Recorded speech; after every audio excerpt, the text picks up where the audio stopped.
Okay, everybody, welcome to interview number 26 of my dramatic relationship with a narc, the narcissist I once loved. That was the subtitle. Today we're interviewing Renee. This is interview number 26. We're interviewing Renee, and she describes herself as a 61-year-old mom. She's currently working as a teacher's assistant, born and raised in Chicago. She has 2 children. She says she raised 2 children, a boy and a girl, into adults that I like. I like that because, a lot of times we raise our kids and we don't like them too much. We just love them because they're ours. But I like that. But she says that due to her upbringing, she was only able to help them grow, character-wise, and she wasn't able to really advise them on choosing a mate. So we're going to get a little more information from Renee about her story, relationships with narc, and let her share her wisdom with you from what she's learned. So let's welcome her to the show. What's up, lady? Oh, wait a minute. It didn't unmute. What's going on here? The microphone. Okay, there we go. All right. So you heard what I just said, the introduction. Is there anything you want to add to that? No, that's pretty much it for just the introduction. But if you'd like me to go ahead and get into my story, I sure Yeah, can. let's do it. Like say you said that due to your upbringing, you're only able to help them grow some character. So let's start there. Let's talk about that upbringing. Okay, well, I was raised by a single mom, and I have 5 brothers and sisters. As I've grown, and just recently within the last few years, I've heard about narcissistic parents, and I'm pretty sure my mom is a narc. And but she had some really tough issues growing up herself. So I've always told myself that I'm sure she did the best she could, and Right. I love my mom. And but she was a narc, and all of us, my siblings, we all have some sort of damage. I was the oldest of my siblings, and there are 2 boys and 3 girls, 4 girls and 2 boys, total of 6. And like I said, all of us have some issues, but we have all tried to grow in character and put those things aside. But choosing mates has not been any of our strong suits. So growing up, like I said, I was the oldest. My brother, my next sibling, is right next to me. He was the favorite. He was the boy child. And so he's the oldest son. Correct. Okay. And she tends to favor the boys. She really loves them. Not so much the girls. So she was abandoned by her mother. So she has those issues on top of the narc issues as well.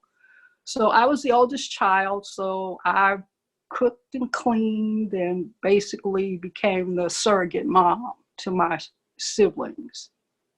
And so that pretty much was my upbringing. Because my mom was a single mom, all of us have different fathers. Okay, I was going to ask you that, what your experience was with her choosing, a relationship, what you witnessed, what you saw. She was not good at that. And so therefore we all have different fathers.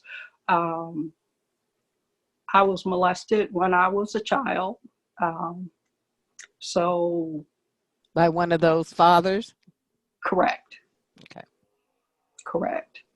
And so I had that to overcome as well. And but that made me more of a caretaker for my the girl siblings, because I didn't want what happened to me to happen to them.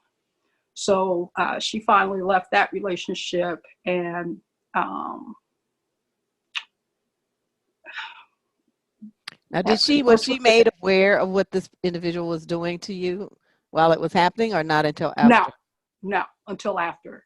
I see. Okay. Yeah, but she left him, and that was a difficult time in our family. Yeah, so we had to overcome that.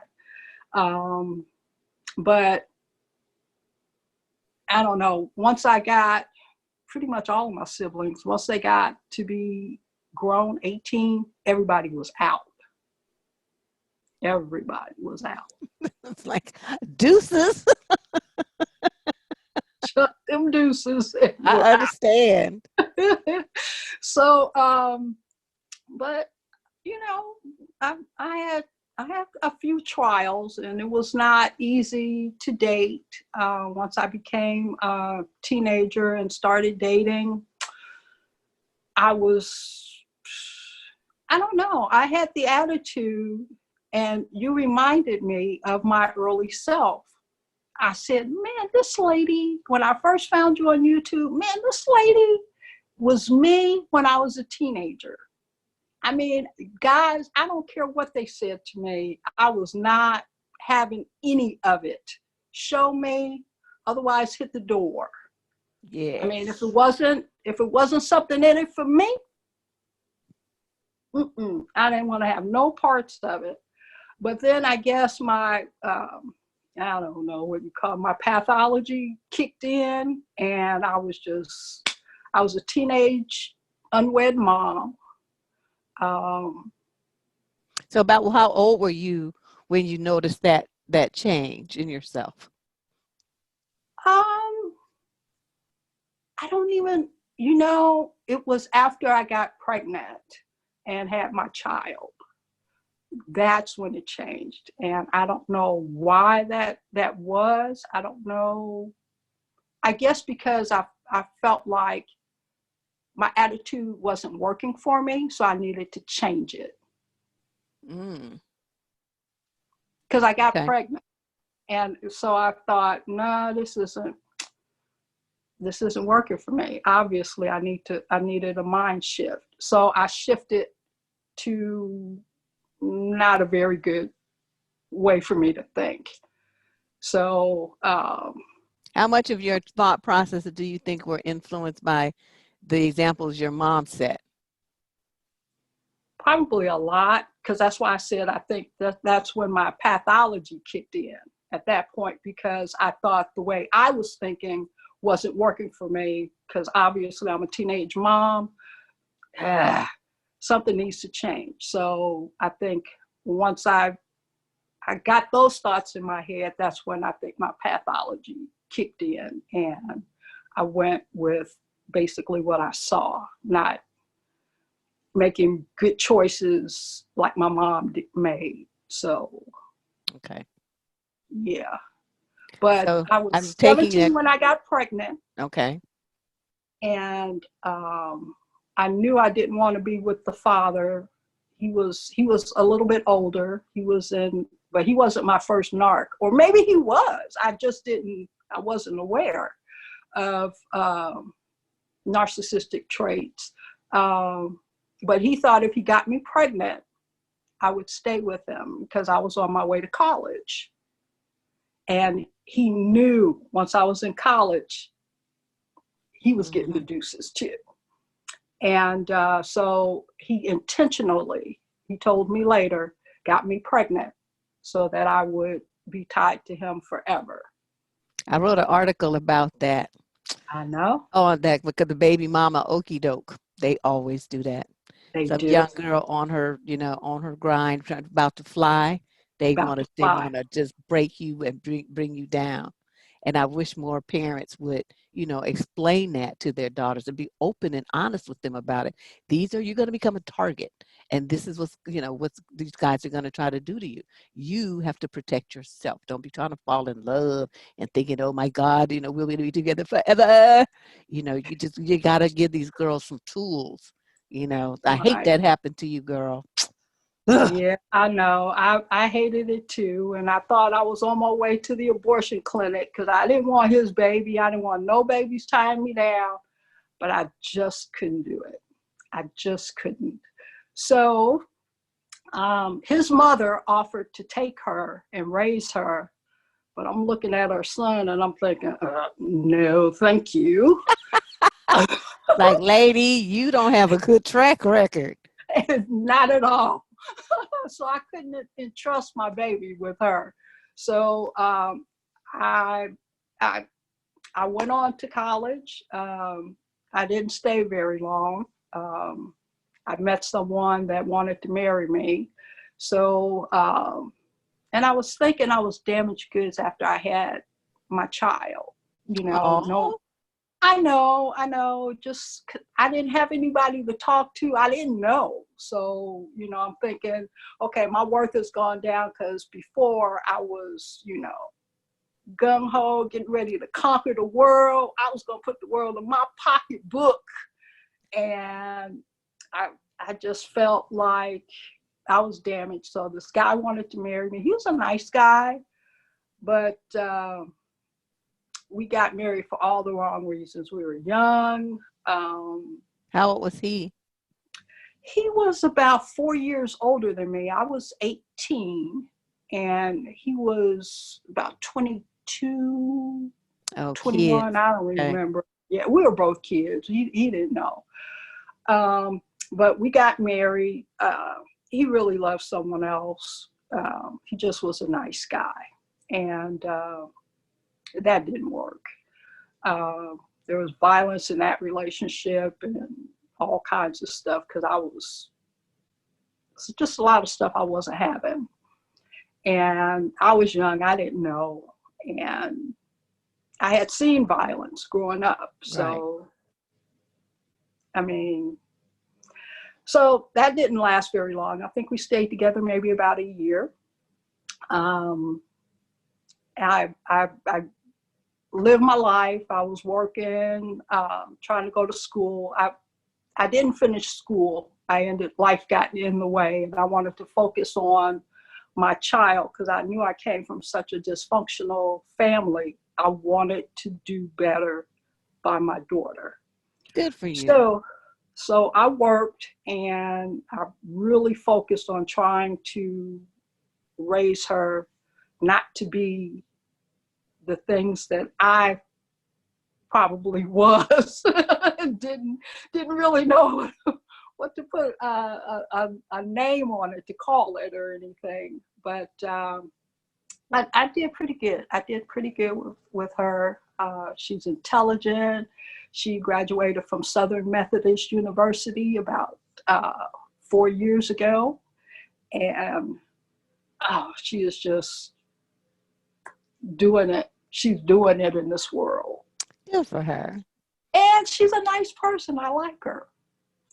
And so then life went on. I met my second husband. Of course, I divorced the first one. I met my second husband when I was about 26 or so. Yeah, about 26, 27 years old. And he worked there in Chicago. And my stepbrother introduced me to him. He was my ex-husband. They were air traffic controllers in Chicago Midway Airport, which used to be on the lakefront 100 years ago when I was a kid. Wow. Yeah, and then they moved it out to the western suburbs since they tore that one down. But anyway, I digress. I met him. He was a good guy. And I was thinking all of my relationships in between and being in high school and in college and just, working and living life were awful relationships. None of them worked out. And so I'm thinking, okay, all these guys that I really like that I'm getting with, they're not working out. So my brain told me, find a nice guy and marry him. Well, the nice guy that I married, he was, like I said, an air traffic controller. He wasn't who I would have normally picked, because the sexual attraction was really not there. I was going for logistics. You know, he had a good job. He was a nice person. He had good character, you know, those type of things, not knowing that you need that chemistry. Gotta have it. You're gonna stay with them. So just trials, trying to not make the exact same mistakes, but still making mistakes nonetheless.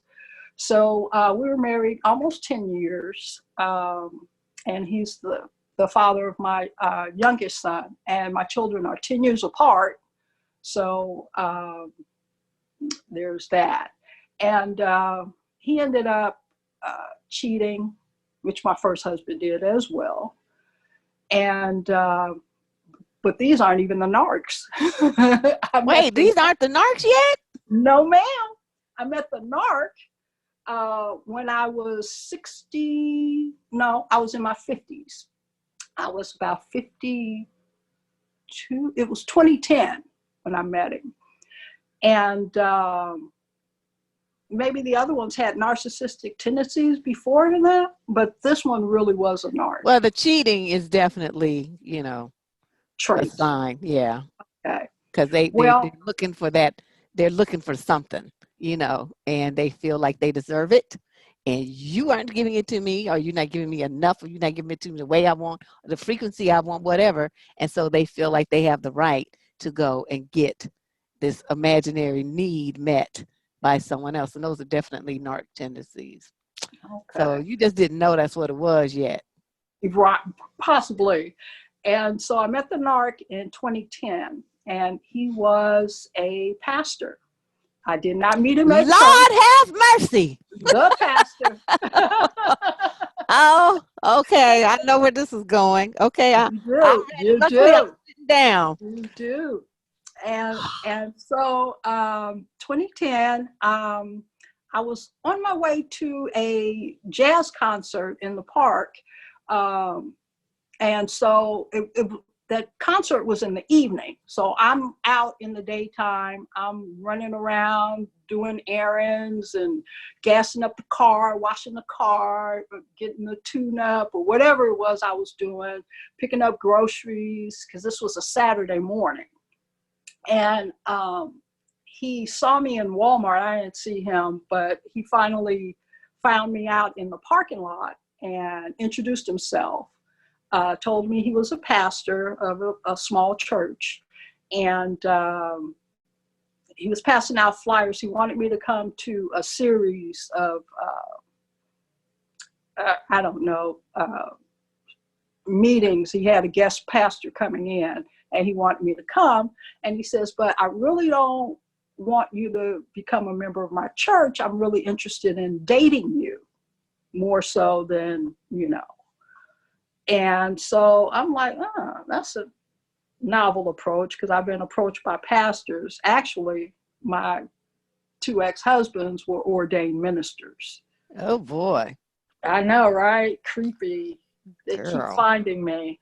Ew. Is there something on my forehead? I don't know. That, you know, but that's the odds of that. You know what I mean? That's just kind of interesting. Okay. So go ahead. This is getting more and more interesting. I know. So I met him. I went to that meeting, I guess. I guess he was calling it a conference. And so I went there. We just hit it off. I mean, it was like, I don't know. Our first date, we went to one of my favorite restaurants. And I don't know. I think I just tripped and fell in love, or I thought I was. And I really like this guy. So I'm thinking, okay, well, you know, this can't be so bad. I'm older. I know what to look for. I should be okay. No. no, this guy was really, really good. I was going to his church. Never would have thought anything was going on. Oh my gosh, he had a band going. We were all in the group. Nobody knew the other instruments were playing. We didn't know we were in the band. We thought we were solo acts, but we were in the band. And he was pretty good at, he would have a service going on, and he'd have 2 or 3 sitting all in the church. Wow. And none of you knew about the others? Nope. So how long did this go on? I would say this went on for a few months, and we had a big breakup, and oh boy, he talked his way back in. Said he would give up the other women, and I was the one, and he didn't know why he does those things, and blah blah blah.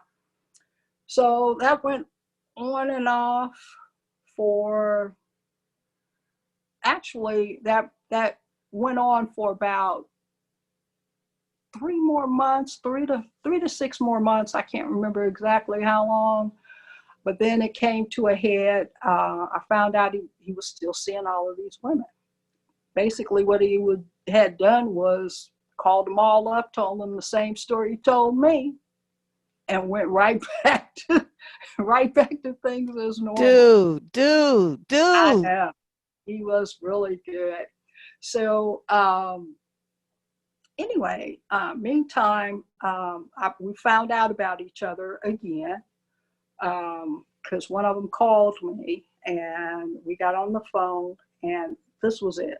I was done, broke up. We were broke up about a year. He comes back, and he just was really angry about the fact that I was seeing someone about 3 months after we broke up. What you supposed to do, sit at home and just cry? I guess, but all this cuteness right here. Girl, tell it. All this cuteness right here is not going to be denied. He just was doing the most. Okay, so he comes back, and did he show up at your house, or this was on the phone? Actually on the phone. So how did he find out you were seeing somebody else? We end up we talked. I really couldn't get over this guy. So he finally called me. We ended up talking, talks me back in. I break up with the other guy and get with him. He's still angry about the other guy. He was still angry about the other guy. And so anyway, I think about a year we were together after that. And come to find out, actually he moved in with me after that. He moved in with me. We were going to get married, yada, yada. And like I said, about a year after, I end up, something told me that something was not right. Different little clues. What he would do was we would eat out a lot, because I don't know, we weren't married. I'm not cooking, And he started saying stuff like, why don't you cook? You never cook. I'm thinking, because we always go out. You work late, I work late. I mean, we just go out. That's what we do. So then I got to thinking, something's up with that. Is this the first time he started complaining about stuff? Yeah. So he's well, he used to try to devalue me and all of that other stuff, but I have way too much that's why I can't believe I got sucked in. I can't believe it. But I did. So he would try to devalue. He would say things like, you know what? You know what you do? You do this that I don't like. And I'm like, and? Yeah. I'm like, what you mean? Maybe you need to go tell somebody who gives a shit, because it ain't me. Well, okay, that's what I do. Thank you. Yeah. Now everybody knows. And stuff like that. I guess he thought he was trying to devalue me. But if I do that, then okay. He would try to gaslight me. A lot of arguments we would have. I didn't say that. Yeah, you did. And then I got to the point where I said, you know what, I should record some of these. And then I said, you know what? No, you're not. You're not going to record anything. You're probably going to end up getting rid of him. Because anytime you think you need to start recording somebody, that's way too much right there. So I knew it was coming. And finally, the last straw was, like I said, when he said, well, why don't you cook? And I'm like, okay, why is he worried about me cooking? Come to find out, he's entertaining somebody else, and it's expensive to entertain. Because I have kind of expensive, I like good food. I'm from Chicago. If I'm going to eat it, it's going to be good and most likely expensive. And so it was too expensive to entertain two ladies. So that told me something's going on. And I don't know, I heard him talking on the phone one night late. And then I told him finally, let me have your iPad. He goes, what do you want that for? I said, something told me. He goes, no, I'm not going to let you have my iPad. And come to find out, he changed the passcode on his iPad. I said, okay, you're not being transparent any longer. I have to take that as you're seeing somebody else. Yep. Come to find out, he was.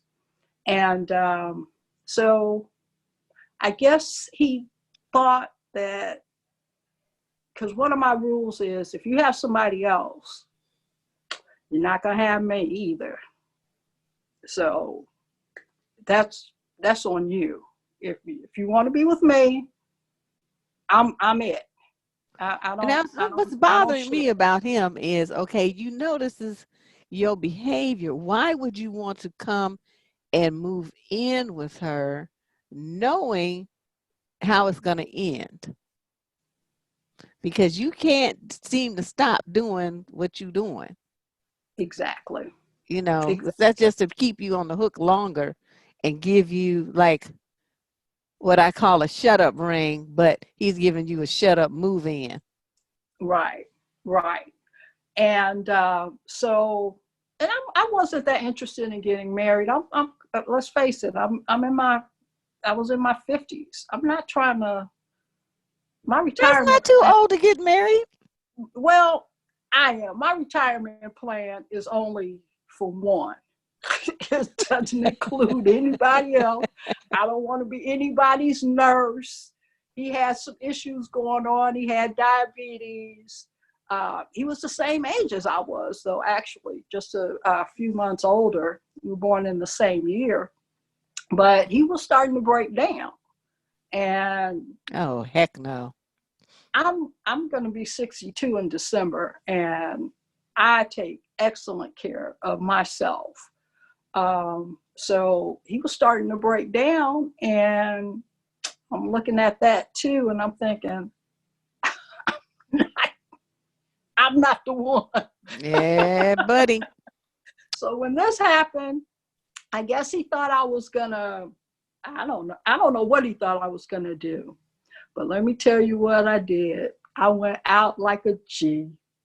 I did. I told him, I says, you know what? I picked a date, and I said, on this date, any third parties in my relationship that I did not invite are going to be removed from my life, because I'm not going to deal with them ever. I don't want their aura. I don't want their spirits. Nothing about any third parties in my life ever again. And I said, and on that date, if you are still associating with any other spirits that I did not invite into my house or around me, you're going to have to go with them, because they're going. They're going. I rebuke them. In the name of Jesus, I rebuke them, and they have to go. And so that was his move out date. I told him, I said, you know, I would really appreciate if you decided to stay. But if you stay, them spirits got to go.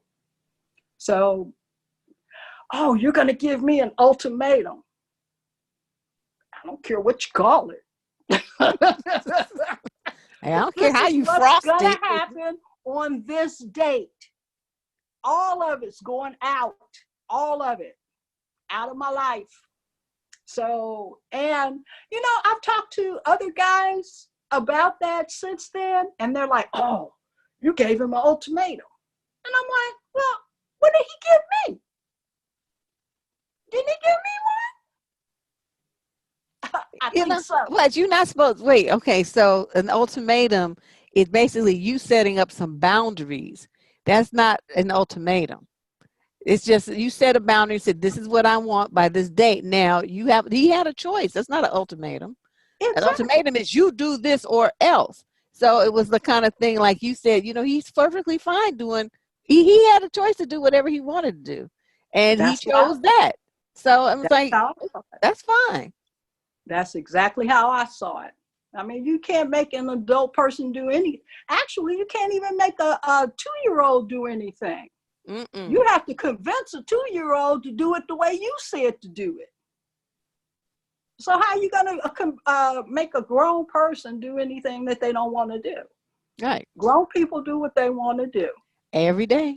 So I went out like a G. On that day, all his stuff was out of here.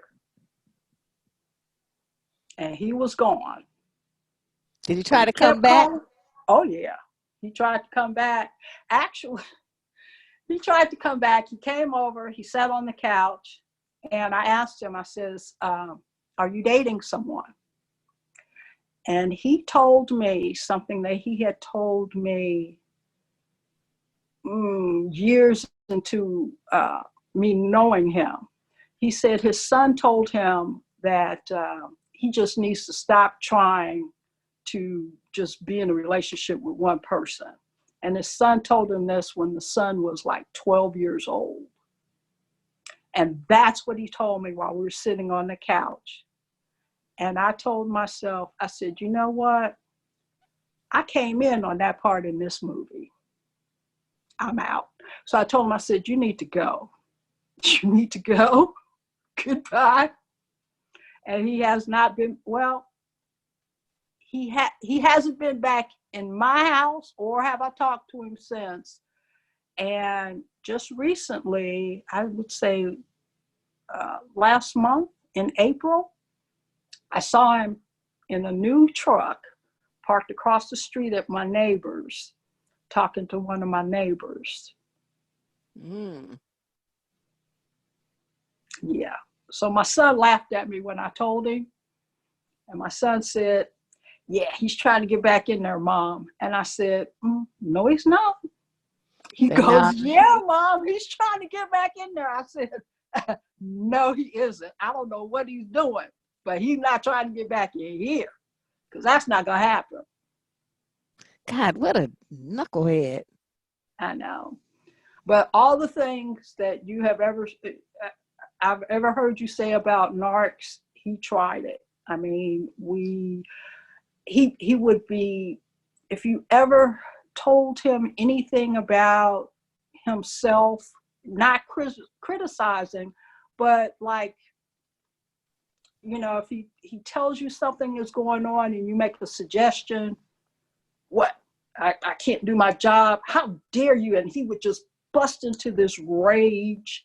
And he just thought he was the most easygoing, nicest person you could ever encounter. And I'm like, no, dude, you're easily upset. He goes, oh, no, that's not me. I don't do that. All righty. Wow. So how did you, now once that was finally over, how did you feel? I really liked this guy. I felt heartbroken, but better that he was gone, relieved that he was gone, because I could see it was going to possibly ramp up into maybe violence, because I'm really not the type to be narked. I don't, but he did. He pimped me. He pimped me and he narked me. He did. And that's what I think narcs are good at, pimping. Yeah, that's why every pimp is a narc, and that's why I said the pimps in the pulpit, the pimps and pastors are exactly alike. They're exactly alike. That's why so many of them go from that street life to a church. It's the same game. They just be putting a whole bunch of Bible and Jesus and God mixed up in there on that back end that they didn't do when they was out in the street. Same thing, same mentality. Exactly. Using women, running women. Yeah, and I've always crazy. said I'm not the type. I can't. Guys can't pimp me. They can't. And I did. I got pimped. So tell me now, so as you want to give some tips for everything that you went through in these, many relationships. I guess we're supposed to be talking about narcs, but you might have some tips from the other relationships as well. Say, I don't know, top 3 to 5 things that you would tell people to watch out for to make sure they don't get caught up. If they try to go too fast and get too close too soon, that's a big red flag right there. Also, let me see, I wrote it down. I remember I had asked him when we first got together. I asked him if he was married. I asked him if he had a girlfriend. All of those things he said no to. And then I remember I asked him if someone that female, saw you here or knew you were here with me right now, would they righteously be upset? And he goes, well. Bingo. Yep. Bingo. That means they are in a relationship. He kind of told me, he hemmed and hawed around it and said, well, we're broken up, but, we keep kind of going back and forth, but it's over, but, we're still trying to work things. It's like it's pretty much complicated. That means they have a relationship. Yeah, he using all that narc circular talk that don't say nothing. Exactly. But if he doesn't have a girlfriend, he's not married, but you have someone that would be upset if they knew that you were with me or talking to me right now, that means they got a girlfriend. Mm-hmm. It means they have a girlfriend. Then also, he did all of those things that you say narcs do. He tried to do that. He tried to devalue me. But I was 50 years old. I know who I am, and I know what I do. I'm not probably going to scale the Mount Everest or anything like that at this point. So I know my limitations. Okay, I know who what's within my grasp at this point in life. So you can't really, tell me. He tried to shame me about my past. I did not tell him much about my past. He would ask me and try to pull things out of me. Mm-hmm. And I would say yes or no. If they're trying to do that to you, tell them it is none of their business. I didn't know. I told him I had been molested. He tried to use that to his advantage at one point. Oh, yeah. And I told him, nasty what happened bug. to me happened to me. It happened to me, nobody else. And I'm over it. I don't need you to bring it up. I don't need you to help me get over it. I don't need you for anything about my past. And that shut that down.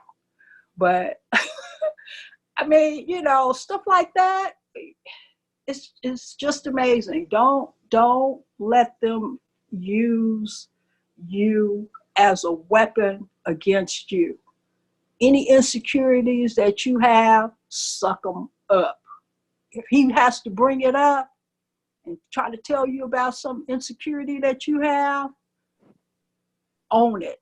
Yes, my thighs are thick. And you know what? There's a lot of guys that like thick thighs. Leave me for about 5 minutes and I'll show you how many. Exactly. Walk on over there and watch. Own it. Own your insecurities if they try to use it against you. Don't let them try to shame you about anything about you. God made you just like you are, because that's how he wanted you. Tell it, girl. But you know what? As soon as I heard you, I found you a couple years ago. And I've been broken up from this guy for about, his last day was it was around April 2017. Because I had started my new job and as an instructional assistant.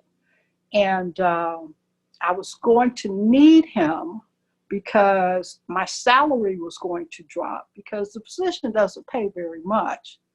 But I knew I wanted out of the position I was in previously. I was working at a call center. And it was so stressful there. And I was like a team lead. And so I had a lot of pressure on me. And I didn't want it anymore. I wanted to get out. And so I wanted to take this position as an instructional assistant for pre-K. They are adorable. And I'm pretty sure this is my life's work right here because I love this job. I love it, love it, love it. The babies are so adorable. They are so adorable. And so anyway, I was going to need him to kick in more financially and take on more responsibility. And of course, I could not depend on him for that. But Right. Yeah, his last day was in April of 2017. And that was it. Well, you look like you're doing well, so we're not too bothered about it. But, it's the kind of thing I think, as the women tell these stories and reflect on the choices they made, everybody has such a bright, happy smile now that, it's behind them and just blossoming, skin looking all good, hair looking all good, lost weight, everything just like coming together. So, Absolutely. yeah. Absolutely. So, and that's another thing I wanted to say. There is happiness and joy on the other side of that mountain. Let it go, and get your happy back. Yeah. Back. Get your groove back. Going in. Get it back. Yeah, because they're not the be all end all. One thing my mother did tell me was that we were born in this world with items, even in our body, that we can do without. You certainly can do without some person that you met in your life. Oh, I love that. I love I that. do too, I mean, that right? just kind of brings it all home. It does. Wow. It does. Well, Renee, I want to thank you for participating in this series. I Oh, will be thank you getting for this having video me. up hopefully by Monday. I was so nervous to be on camera. I'm not a camera, I'm very camera shy. But one thing that convinced me to do this was, I don't know, the universe, God popped in my mind. You know, even Maya Angelou got taken in, got fooled by a pimp. And I said, if Maya can talk about it, as great as she was, I mean, she could have kept that, you know, to herself. Mm-hmm. But she felt strong enough in her person. That was something that happened. That wasn't who she was. Exactly. It's just something that happened. It happened to me. It happened to Maya. It can happen to anybody. Anybody. And With so all I of you said, guys warning everyone, I'm thinking, there'll be a few less victims. that's why I did it. That Good for is you. exactly. Thanks, Renee. I know. Thank you for having me. And Oh, hopefully not a this helps problem. somebody. Oh, I'm sure it will. I am sure it will. I'll check you out on the wall, okay? All right. Thank you so much. Have a great afternoon. And you as well. Bye-bye.